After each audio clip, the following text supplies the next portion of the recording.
సిరి హనుమంత్ మనందరికీ సుపరిచితమే. అయితే సిరి హనుమంత్ తన కెరియర్‌ని షార్ట్ ఫిల్మ్స్, వెబ్ సీరీస్ చేస్తూ స్టార్ట్ చేశారు. ఆ తరువాత కెరియర్‌లో మంచి సక్సెస్ అందుకొని సీరియల్స్‌లో నటించే అవకాశాన్ని దక్కించుకున్నారు. అలా సీరియల్స్ చేసే టైంలోనే తనకి 'బిగ్ బాస్' ఆఫర్ వచ్చింది. 'బిగ్ బాస్'లోకి ఎంట్రీ ఇచ్చి తన సత్తా చాటుకొని టాప్ 5 వరకు రీచ్ అయ్యారు. అయితే 'బిగ్ బాస్' ద్వారా తనకొచ్చిన క్రేజ్‌ని ఇంకా అలానే మెయింటైన్ చేస్తున్నారు సిరి హనుమంత్. ఒక పక్క మూవీస్‌లో కూడా నటించే అవకాశాన్ని దక్కించుకున్నారు. తెలుగులోనే కాకుండా బాలీవుడ్‌కి కూడా రీసెంట్‌గానే ఎంట్రీ ఇచ్చారు. అలానే సిరి హనుమంత్, శ్రీహాన్ ఇద్దరూ కలిసి రీసెంట్‌గానే బిజినెస్ రంగంలోకి కూడా అడుగుపెట్టారు.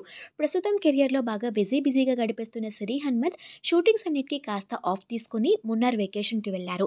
వెకేషన్ ఎంజాయ్ చేస్తున్న ఫోటోస్‌ని ఎప్పటికప్పుడు ఫ్యాన్స్‌తో షేర్ చేసుకుంటున్నారు. బాస్ బేబీ వైబ్స్ అనే క్యాప్షన్‌తో సిరి హనుమంత్ ఈ ఫోటోస్‌ని షేర్ చేసుకున్నారు. అయితే సిరి హనుమంత్ మున్నార్ వెకేషన్‌కి సంబంధించిన ఈ ఫోటోస్ ప్రస్తుతం సోషల్ మీడియాలో వైరల్ అవుతున్నాయి. సిరి హనుమంత్ మున్నార్ వెకేషన్‌కి సంబంధించిన లేటెస్ట్ ఫోటోస్‌ని మీరు చూసేయండి.